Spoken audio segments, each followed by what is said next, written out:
ternyata insentif yang dijanjikan Jokowi bagi para PNS. Presiden Joko Widodo atau Jokowi merencanakan adanya tambahan insentif untuk perbaikan kesejahteraan aparatur sipil negara atau ASN alias PNS, terutama yang sudah memasuki masa pensiun.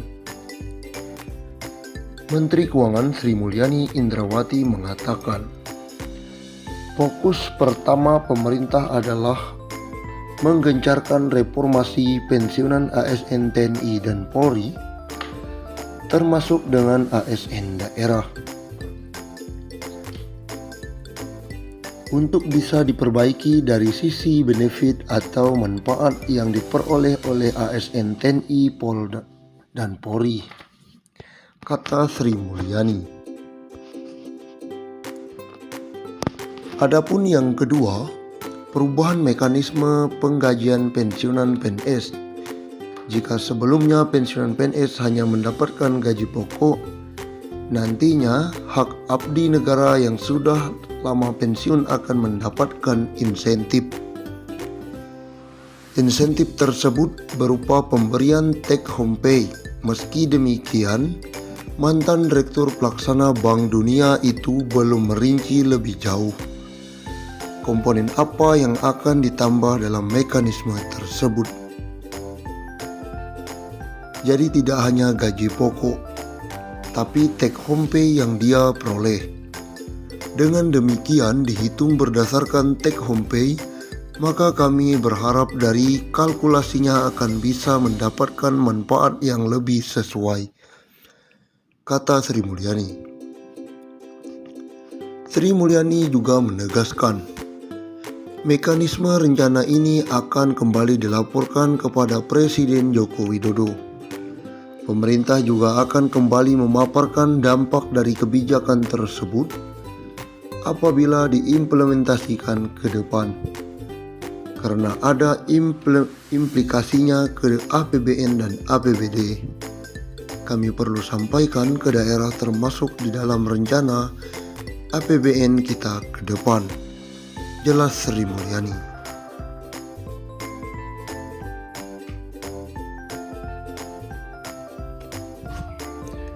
Simak update terbaru rencana pensiunan PNS dapat 1 miliar.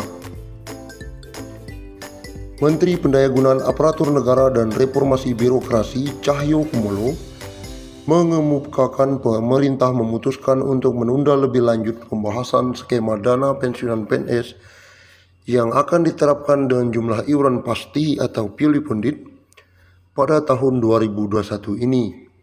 Lewat aturan ini, pensiunan PNS bisa kantongi 1 miliar rupiah. Belum ada pembahasan lagi, konsentrasi COVID dulu, kata Cahyo saat berbincang dengan CNBC Indonesia beberapa waktu lalu. Diketahui, skema dana pensiun yang diterapkan selama ini ialah dengan istilah Pay as you go. Rencana perubahan skema pensiunan pilih pundit memang dilakukan sebagai salah satu langkah untuk memberikan uang pensiunan yang lebih besar kepada para abdi negara yang telah habis masa kerjanya. Terlebih, skema ini akan mengurangi beban anggaran pendapatan dan belanja negara. Saat ini, APBN harus mengucurkan dana sekitar 120 triliun setiap tahunnya untuk pembayaran pensiunan PNS TNI Polri yang berjumlah 3,1 juta orang.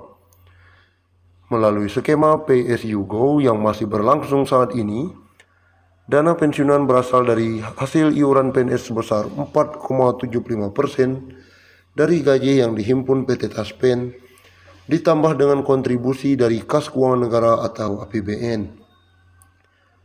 Sementara itu, jika menggunakan skema pilih pundit, uang pensiunan yang diterima PNS akan lebih besar, karena iuran yang dikenakan adalah persentase dari take home pay yang berjumlah lebih besar. Skema pulih pundit selain diambil dari persentase THP, pembayarannya juga akan dibayarkan patungan antara PNS dan pemerintah sebagai pemberi kerja. Sehingga dengan skema pilih pundit ini bukan tidak mungkin pensiunan yang diterima PNS lebih besar. Bahkan catatan Kemenpan RB, pegawai Eselon 1 di kementerian bisa mendapatkan pensiunan hingga 20 juta per bulan. Sedangkan melalui skema PSU Go, pembayaran iuran PNS sangat kecil karena hanya berasal dari gaji pokok. Sehingga saat pensiunan mendapatkan tunjangan hari tua sekaligus, jumlahnya dianggap tidak mencukupi. Sebelumnya, Menpan RB periode 2016-2018 Asman Abnur sempat mengatakan salah satu negara yang bisa menjadi tolak ukur dalam melaksanakan skema pulih pundit adalah Korea Selatan. Menurut Asman, negara ginseng tersebut memberlakukan dana pensiunan sebesar 20% dari gaji pokok, di mana 10% dibayar pemberi kerja dan 10% dibayarkan oleh PNS. Skema ini dianggap lebih baik dalam memberikan dana pensiun. Sebagai contoh, uang pensiun yang diterima PNS Korea Selatan mencapai 4.000 US dollar per bulan, sementara pensiunan yang diterima 350 US dollar per bulan. Tapi catat, mereka bukan memotong gaji, tapi masing-masing pemberi kerja atau pemberi kerja membayar iuran. Akumulasi semua total yang dicadangkan akan dikembalikan saat pensiun, ujarnya kala itu. Lalu, apakah rencana perombakan skema pensiun tersebut akan dilakukan tahun depan? Hingga saat ini belum ada keterangan secara lebih lanjut terkait dengan hal tersebut. Namun, tak menutup kemungkinan perubahan skema pensiunan dilakukan tahun depan. Apalagi, dengan skema yang digunakan saat ini akan menambah beban kas keuangan negara periode 5-10 tahun ke depan. Tahun depan, rekening PNS semakin tebal. Gaji naik dan berikut tunjangan. Bagi Anda yang bekerja sebagai pegawai negeri sipil, maka ada kabar gembira. Sebab tahun depan para aparatur sipil negara ini tetap mendapatkan booster atau insentif pendorong kinerja dari pemerintah. Hal ini tertuang dalam APBN 2022 yang baru disahkan oleh DPR RI. Beberapa booster diantaranya adalah tunjangan hari raya dan juga gaji ke-13 yang tidak pernah absen diberikan bahkan saat keuangan negara seret akibat pandemi COVID-19. Pemberian THR dan gaji ke-13 diharapkan dapat membantu konsumsi